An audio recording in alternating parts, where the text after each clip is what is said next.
I really didn't think I would be making another video on a film after my Sinners video earlier this year. Maybe I'll continue with the film stuff alongside the music stuff. I don't really know. All I know is that as soon as I left my IMAX screening of this film right here, One Battle After Another, I knew I needed to make a video and get my thoughts out. For some context, I would describe myself as a bit of a film nerd. I go out of my way to seek out new releases from different genres. Similarly to how I engage with music, but it's not as much of an obsession as my passion for music is. But it's enough of an interest of mine that I will go to the cinema and see at least 3 or 4 new releases each month. However, as with any lover of any sort of art, I have blind spots. Blind spots that seem kind of silly to others. And when it comes to film, contemporary film at least, Paul Thomas Anderson is my giant blind spot. Prior to seeing One Battle After Another, I had never seen a single Paul Thomas Anderson film. Not one, not Boogie Nights, not Magnolia, not even There Will Be Blood. Which I'm confused by myself. I've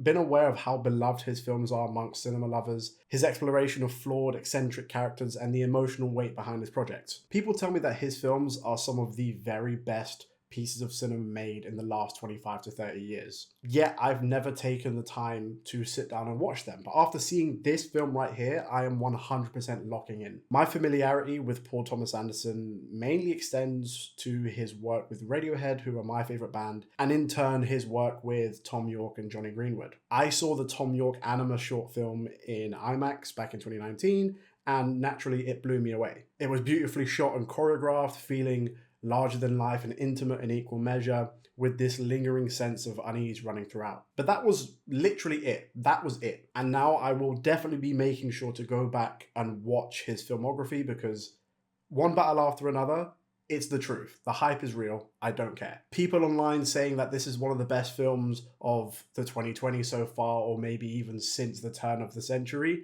It sounds hyperbolic, but they ain't lying. They ain't lying. Before really getting into the nitty-gritty of the plot and structure and characters of the film, I just want to share my initial reaction once I left the cinema as those credits were rolling. I felt like I felt when I saw Sinners earlier this year, in the sense that I thought to myself, that was actually a movie. That was actually a movie. Which sounds so silly, but it's true. As I mentioned in my Sinners video, that was a film that felt like an event.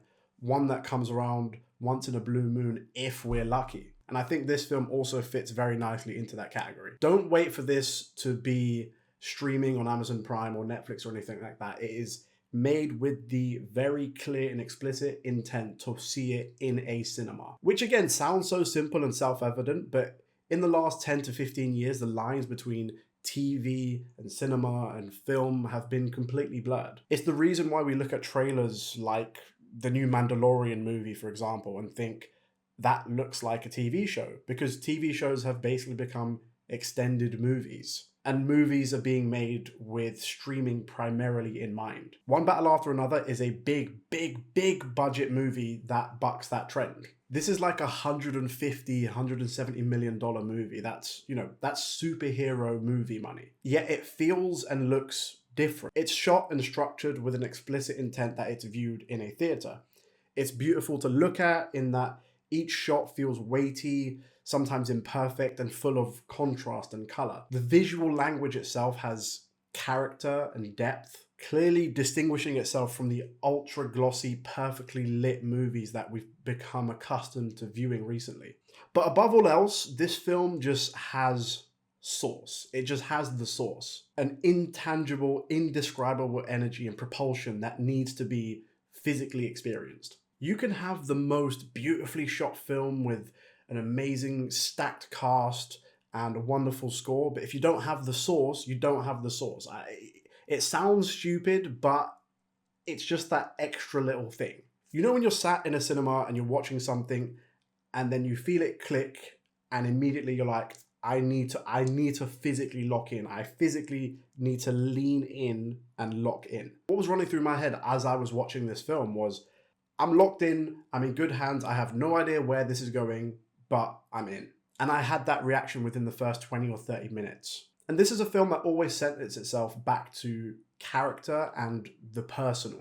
Regardless of the action set pieces or at times absurd situations our characters are in, or the political backdrop that is essential to a lot of the themes of the film, The reason you care at the end of the day is because of the personal relationships. The vague source that I think I'm trying to communicate at least is what I think is this film's amazing ability to merge the conventional and the unconventional so effortlessly, which actually lends itself to the narrative of the film. Also, it's low-key hilarious at times. The jokes and moments of levity aren't signposted or have nothing to do with the characters in this film. It's not Deadpool looking at the camera and going, "Hi guys, I'm sexually active, but I kill people. Isn't that funny? Teehee." It's not that. The humor and comedy is inherently and necessarily tied to plot and to character. There's this one scene which is kind of this running extended joke throughout the film of Leonardo DiCaprio's character trying to remember his secret code words from like 15 years ago, and he's really struggling because his brain is fried. And he's trying to gather this vital information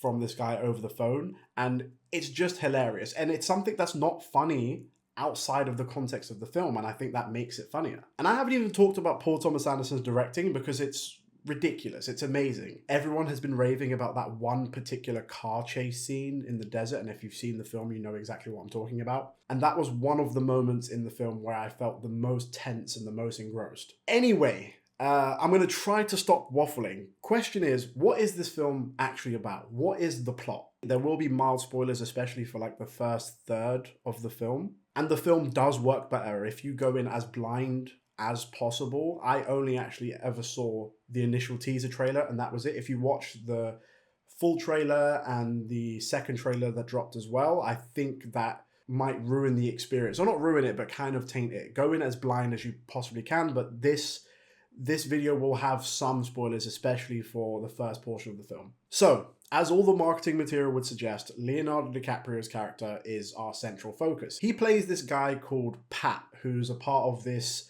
revolutionary far-left political outfit / cell known as the French 75.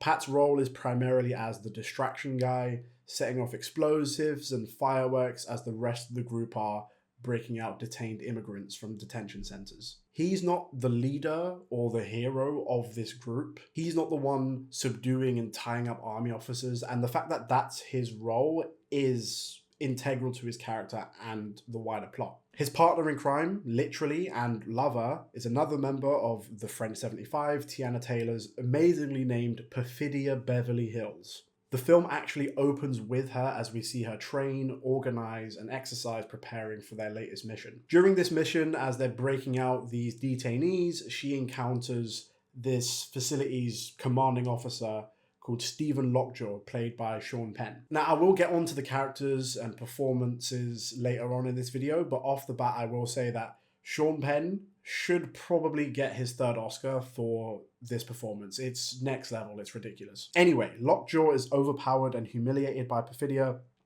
Lockjaw is aroused by their encounter and develops an overtly sexual, fetishized obsession with Perfidia. He's literally tweaking as he watches her butt through binoculars as he's watching her or spying on her. The French 75 continue their activities, attacking banks and police stations and post office and even power grids. One of these attacks involves several members planting bombs in the bathroom of a building where Lockjaw actually catches Perfidia red-handed. She's able to leverage his desire and sexual fascination with her and lets her go in exchange for them having an encounter in a hotel room. As this is happening simultaneously, Pat and Perfidia's romance is intensifying. She falls pregnant and eventually gives birth to a baby girl. Their relationship begins to strain as Perfidia remains fully committed to the cause of the French 75, whereas Pat is concerned that she's not spending enough time with her child and their new family.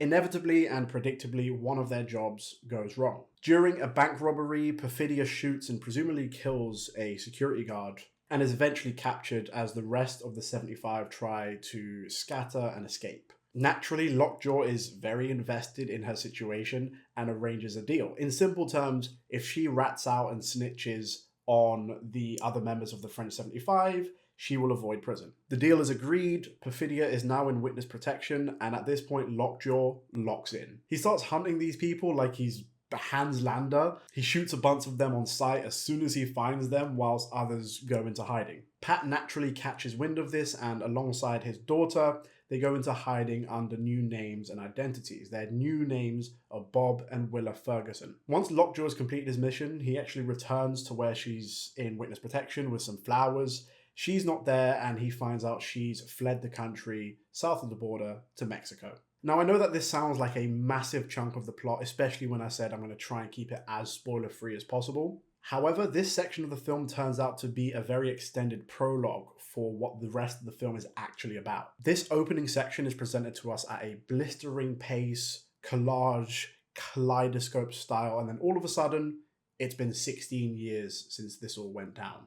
And this is where we find Pat, now going by Bob, as this stoner, slacker, paranoid drug and alcohol addict. Naturally, he's extremely overprotective of his daughter, not even letting her having a phone and scolding her friends that come and visit her. At the same time, Lockjaw has become a colonel, and he's also been invited to join this bizarre secret club of supremacists known as the Christmas Adventurers. What then plays out over the course of the rest of the film is an intense, unpredictable series of cat and mouse chases between various characters, which involves Pat and his daughter becoming separated from one another. It literally becomes one battle after another as Pat is violently thrown back into his old life where he has to evade danger at every turn. Only now his personal relationship with his daughter is his primary focus, as opposed to his revolutionary dedication to any particular cause. And that's where I'll stop in terms of specific plot points, because after this is where the film really, really shines. The tension, action set pieces, humor,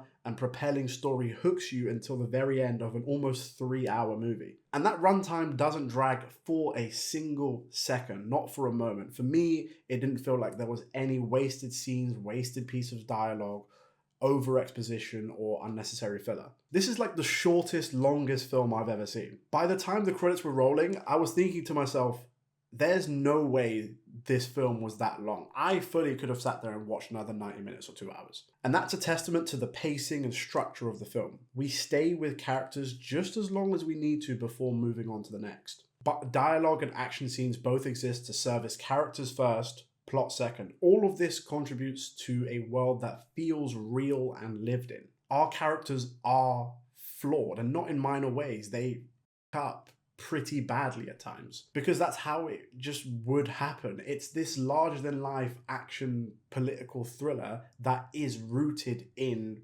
real people. But what I found most surprising is how hopeful the film is. With the subject matter of detainment camps, violence, political revolution, missing children, and everything in between, this easily could have been a drab, cold, cynical, shallow take on how futile revolutionary attempts are and how violence doesn't get you anywhere. That's been done to death. What I care about is the characters I'm invested in and how they react to the world they inhabit. I'll use another film from this year as an example to make this point. I saw Eddington a few months ago, a film I was very excited for because I've loved Ari Aster's previous work. At a glance, thematically, you can compare these films. They're both concerned with flawed protagonists in a violent, politically divided, and uncertain world. However, how those characters live and interact with the world is so starkly different. The characters in Eddington are fundamentally hollow. They are, for the most part, lazy collages of online political discourse come to life.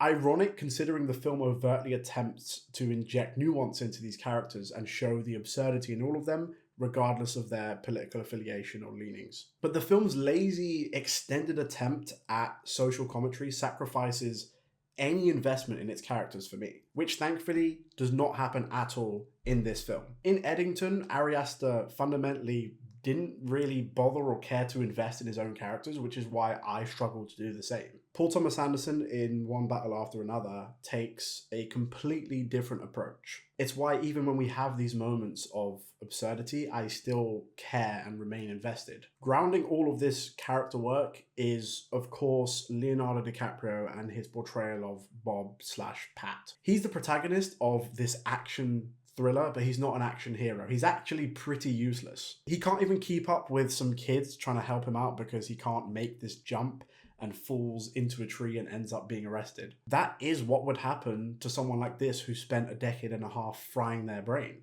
People have drawn comparisons between his character and the dude from The Big Lebowski for obvious reasons. His vibe, his wardrobe, and the whole slacker counterculture aura makes them kindred spirits. Leonardo DiCaprio's performance in this is stellar, as you kind of expect at this point. He's not one of those actors that disappears into a role and you forget you're watching him. It's Leonardo DiCaprio. He's one of the biggest movie stars ever at this point. But what he does do is inject a frenetic energy and commitment to the role that is plain to see.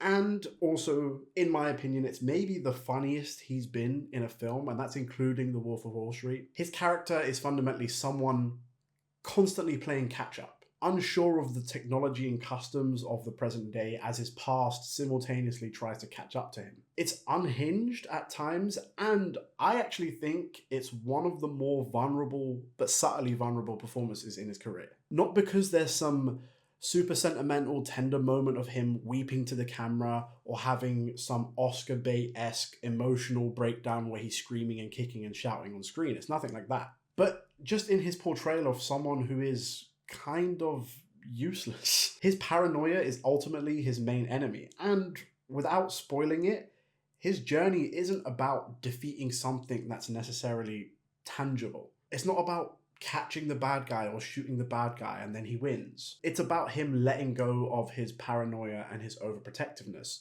realizing that he doesn't need to be the one to save the day, and he actually can't be that one anymore because he's fundamentally maybe incapable. His ultimate revolutionary act is to learn to trust his daughter with her own safety. And speaking of his daughter, Chase Infinity, amazing name.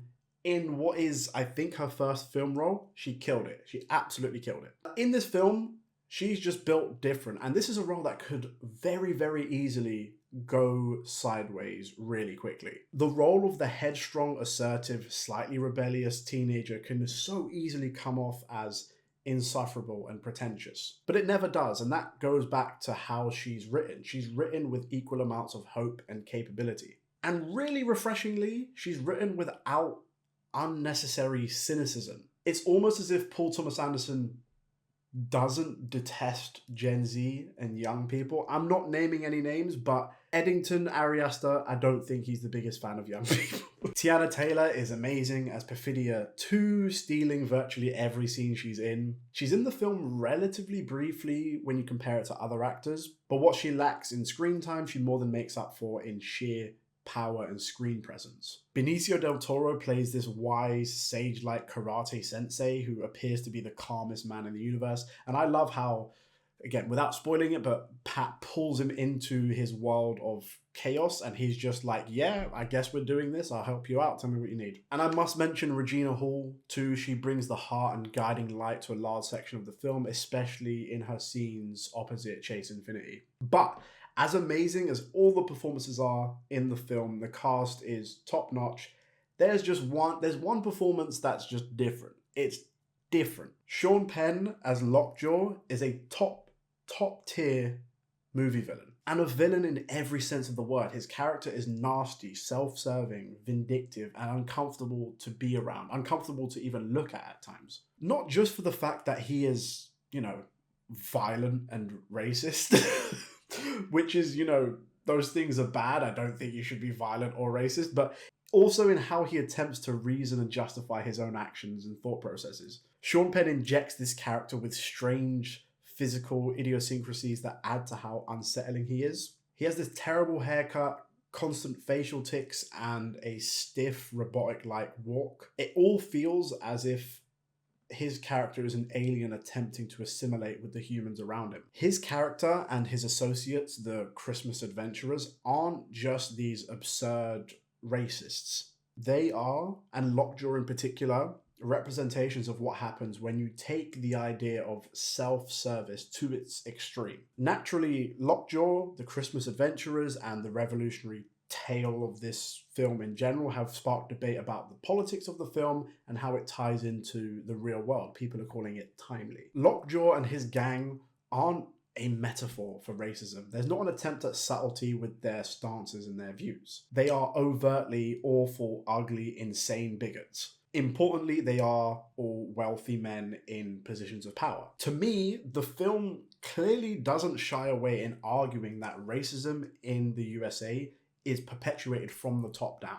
I've seen some critiques online that this film it's woke, man, the woke left, and this film hates conservatives, which is an absurdly shallow take on this film, not to mention just lame. If your takeaway from this film that it somehow glorifies extremist or left-wing violence, you've missed half of the film. It goes out of its way to show the toll of being a revolutionary or even attempting to be a revolutionary. Half of the French 75 end up dead. Perfidia has abandoned her family. Bob has fried his brain for 15 years. He's the most paranoid man on earth, and his relationship with his daughter is crumbling before his eyes. Even during the prologue, where we see the 75 in action, we see no tangible change enacted as a direct or indirect consequence of their actions. The machine of American capitalism keeps on whirling, keeps on ticking, no matter how many banks they rob or how many post offices they attack or how many immigration detention centers they target. The film goes so out of its way to show you that their efforts were futile in their main cause, and that cause is left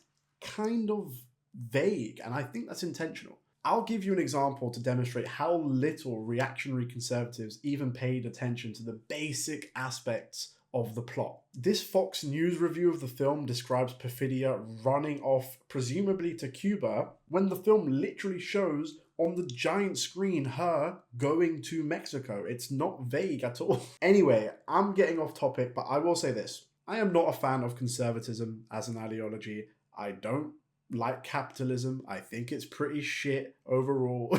And I'm not a fan of human beings being rounded up in fucking detention centers. And even as someone who sympathizes with all of these things, in no way did I think this film glorified left-wing violence or political violence in general. Not for 1 second. Almost everyone who engaged in these revolutionary acts of violence in this film got a pretty bad fucking deal at the end. I wasn't sat there in the cinema thinking, yeah, my political beliefs, they're totally being validated by this movie and its violence is like sick. Yeah. Who's thinking that? In this era of political division, of course, mainly in the US, but that rhetoric has really seeped its way into UK politics over the last few years as well. A film like this will cause discussion and arguments and debate. Of course. This particular film chooses to laser its focus on relationships, optimism, and hope that future generations maybe, possibly will see a better world than this generation. Naturally, it's hard not to read a film like this along the lines of your own political leanings, of course. For me, personally, this is a story of hope and perseverance and determination, even when you're ill-equipped. And it also helps that the movie just fucking slaps and is a sick fucking movie. Paul Thomas Anderson doesn't tell us, or doesn't even try to tell us, what will change the world for the better. It's the whole reason Leonardo DiCaprio's character is the protagonist of this story. This guy had a semi-coherent idea of what a revolution should look and feel like, and his daughter eventually just became more important than that to him. And that